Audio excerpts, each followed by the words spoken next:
As part of Severe Weather Awareness Week, we take a look at flash flooding because that is a big problem across our region, and folks need to take these flash flood warnings the Weather Service issues during the summer during heavy thunderstorms seriously. We have a first-hand look of just the devastation it can cause across the region from the Mullens flood back in 2001. We have Jason Price with us now. Jason lived through the Mullens, West Virginia flooding event, July of 2001, that caused significant damage in that area. And Jason, you sent me the footage and you can see the water's rising very quickly. So prior to the event unfolding, was there any notification or warning that the area got ahead of this massive flooding event? Not that I can recall. I mean, I just worked all the time then, probably didn't pay attention if there, was something out there. Can you kind of walk me through the event from before it started to after? And as you do that, I'm going to share some of the footage, just what was going through your mind and how did you try to, protect your family from the rising waters, and how did it impact you and your family? Well, I worked late nights. My wife, she had woke me up, I think, like 10, 11. She was worried that her mom's house was going to flood. So she woke me up and asked me if I'd help her get all her furniture upstairs. So we ran across the street. She grabbed a camera and took it with her. And we started getting all of her mom's furniture upstairs. And I think we're just in constant amazement about, it's like you didn't expect the water to be this bad. And it's like when it got a little bit worse, it's like you didn't expect it to be, that much worse. You didn't think it was going to get any worse, but it did, increasingly get worse. Like every 30 minutes, it seemed like. Yeah, so this timeline here is from 11 o'clock in the morning. And as we progress through this video, you will see it goes through the early part of the afternoon. And just these buildings and homes get submerged in water as the rain continues to fall. And even after the rain finishes, there's still quite a bit of flooding. Can you describe the scene as the morning went on and what folks were trying to do to protect themselves in the community?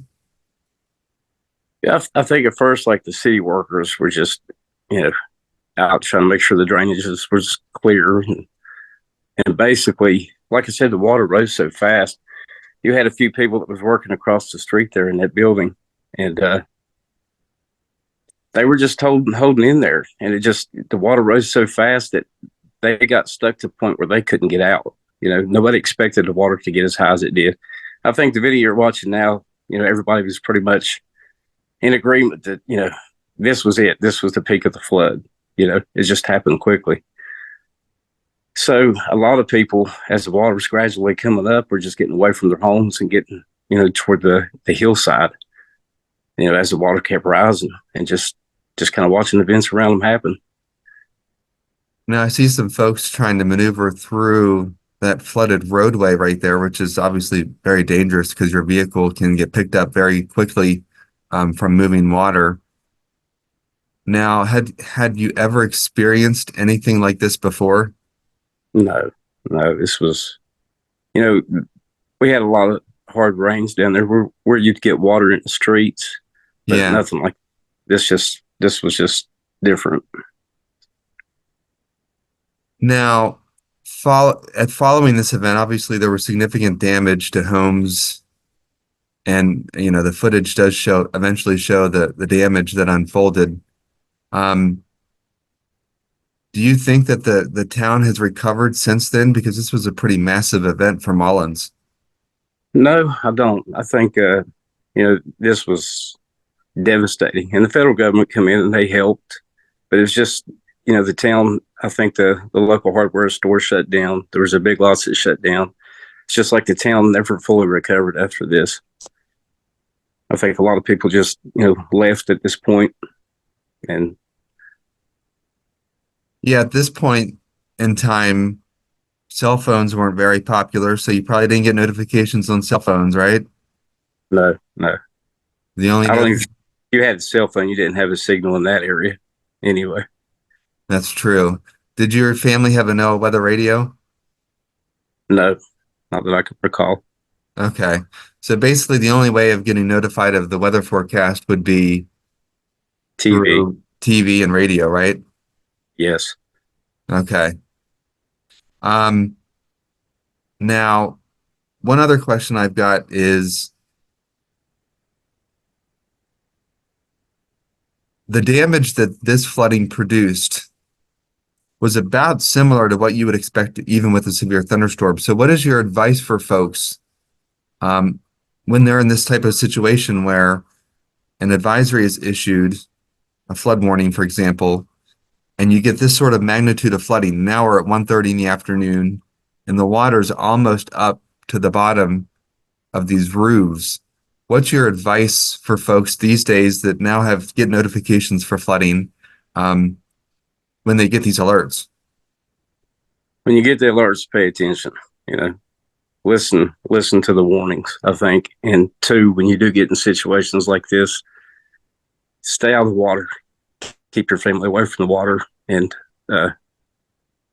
just stay away from the water. There was a lot of people that would get in the water that day, and it was really rapid. It don't look like it so much on this video, but the water's pretty dangerous. How much damage did this flooding do to your home? It destroyed our home. We had water. I think the water was about 3 foot inside our home, so we lost all of our photo albums, driver's licenses and things like that. We didn't expect the water to get this deep, so pretty much we had to rip the house down to rough lumber and rebuild it. Wow. Now there's folks in there trying to navigate the water, and eventually we see folks trying to get on the roof of this particular building here to escape the floodwater. Do you know if they continued to be safe from the floodwaters, those that went on top of that roof? Yeah, all these people here, like I said, they stayed in that store until, they realized they couldn't get out, and the water kept rising. They kept rising. They ended up getting on the countertops because the water got so deep. And actually, one of the women that worked in this store was a close friend of ours and a neighbor. They ended up knocking the windows out and hanging on the gutters. And her son actually, and a few people that you see in the video, they got on the gas station canopies beside this building, jumped in the water, swam across the street, got on the telephone pole, and helped them up on the building. Now, as quickly as this water did rise during the day, what did you notice a couple of hours later? I mean, this is July 10th. Here's the devastation, but did the floodwaters recede pretty quickly? Yeah, it seemed like the waters went down just as quickly as they rised. It was like you just pulled the drain on the bathtub or something. It just went down. And now I'm going to share the, this is the radar animation from that particular day, July 11th. And I'm going to zoom in a bit. Now, obviously, there's some missing frames here, but basically what we had is some sort of like a stationary boundary, and there's obviously missing echoes in southern West Virginia, but from a meteorologist standpoint, it looked like the rain was training over the same spot. So basically you had the downpours develop, and the downpours continued to get heavier as time went on, and then eventually the boundary slipped to the south. So based on this radar animation, it appears that once the rain started falling pretty heavily, it was heavy for a couple of hours before it finally dissipated. Is that correct? Yes. Yeah. Yeah. And I think, living in a town that was like really close to the river didn't help, Yeah. All the water coming off all the hills, hitting that river at the same time, it just swelled quickly. Yeah, there's a bunch of different hillsides where the water can run off down into this town. This is July 13th in the afternoon. You can see the devastation. And there's the Amico station where the water was running through a couple of days before. And some of the damage here, just very impressive. The takeaway here is severe thunderstorms can produce basically as much damage as flash flooding events. And folks should definitely take those warnings very seriously, especially as we get into the height of the flooding season, which is spring and through summer in West Virginia. And how long did it take to clean up all that mud? Man, it was several weeks to get the streets clear. I mean, immediately after the flood, you couldn't get in or out of the town because the water brought so much mud. I mean, there was several feet of mud in the streets. So we got lucky, and we had family that lived local that we could get to them, but people couldn't get in or out of the town after the flood. And you've never experienced anything like this since then? No, and I never would have expected rain, to be like the biggest event in my lifetime that I could remember. Yeah, that event looks like it was like a maybe 1 in 100 year flood, or like something that has a 1 to 10% chance of happening. Yeah.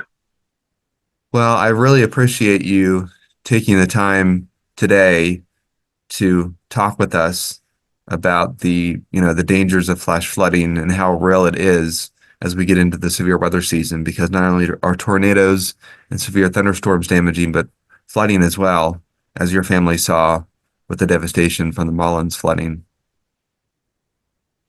Yeah, I agree.